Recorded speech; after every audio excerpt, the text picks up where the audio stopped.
Hello everyone, learn about health চ্যানেলে আপনাদের সকলকে স্বাগত জানাই, যেখানে আপনারা স্বাস্থ্য এবং ওষুধ সম্পর্কে সঠিক ইনফরমেশন পেয়ে থাকেন। তো আজকের এই ভিডিওতে আমরা আলোচনা করব একটা হেমাটোনিক সিরাপ নিয়ে। এই হেমাটোনিক সিরাপ আমাদের শরীরে যখন রক্ত কমে যায়, রক্ত বাড়ানোর ঔষধ হিসেবে জানা যায়। তো সেই হেমাটোনিক সিরাপের ব্যবহারের মাত্রা কি, বা সেই হেমাটোনিক সিরাপটাই বা কি, তো এর সাইড এফেক্ট কিছু আছে নাকি, তো তার নিয়েই আজকের এই ভিডিওটা। তো ভিডিওটা পুরোটা দেখতে থাকবেন।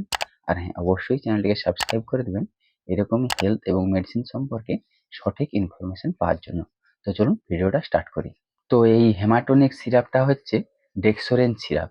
এই ডেক্সোরেন সিরাপ 200 ml এর হয়ে থাকে এবং এর বর্তমান প্রাইস 192 টাকার মতো।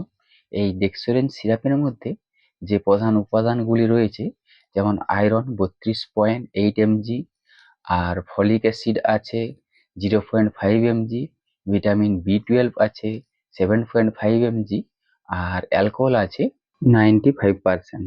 তো এই ডেক্সোরেন সিরাপ কি কাজে ব্যবহার করা হয়ে থাকে, বা এই ডেক্সোরেন সিরাপ কি কি চিকিৎসা ক্ষেত্রে ব্যবহার করা হয়ে থাকে?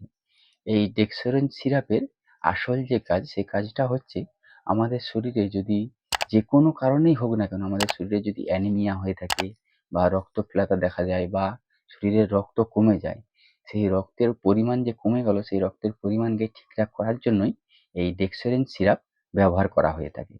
এছাড়াও মহিলাদের যখন প্রেগনেন্সি হয়, তখন অনেক মহিলাদের অ্যানিমিয়া হয়ে যায় বা রক্ত কমে যায় শরীরে।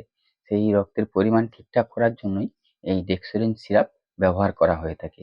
আর প্রতি মাসে মেয়েদের পিরিয়ডের ফলে অ্যানিমিয়া হতে পারে বা রক্তপ্লতা হতে পারে, তাও তার চিকিৎসার জন্য এই ডেক্সোরেন সিরাপ ব্যবহার করা হয়ে থাকে।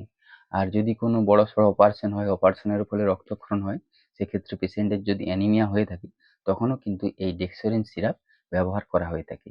আর যদি কোনো ব্যক্তি খেতে পাচ্ছে না, পুষ্টির অভাবে ভুগছেন, দিনকে দিন খিদে কমে যাচ্ছে, দিনকে দিন রোগা হয়ে যাচ্ছে, তখন কিন্তু তার চিকিৎসার জন্য এই ডেক্সোরেন সিরাপ ব্যবহার করা হয়ে থাকে।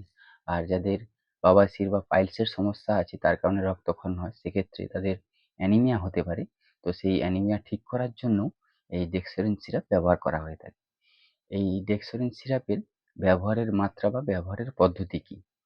এই ডেক্সোরেন সিরাপের 15 ml কন্টেন্টের সাথে যে iron, folic acid, vitamin B12, alcohol, সেটি 15 ml কন্টেন্টের সাথে আসে। অর্থাৎ দিনে প্রাপ্তবয়স্কদের 15 ml খাবার পরে গ্রহণ করতে হবে।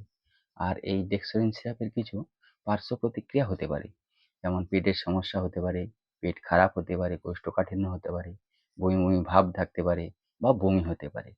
তো এই ছিল হেমাটোনিক সিরাপ বা ডেক্সোরেন সিরাপ। আমরা কখন ব্যবহার করতে পারি বা কী কী চিকিৎসা ক্ষেত্রে ব্যবহার করতে পারি, তার খুঁটিনাটি বিষয়।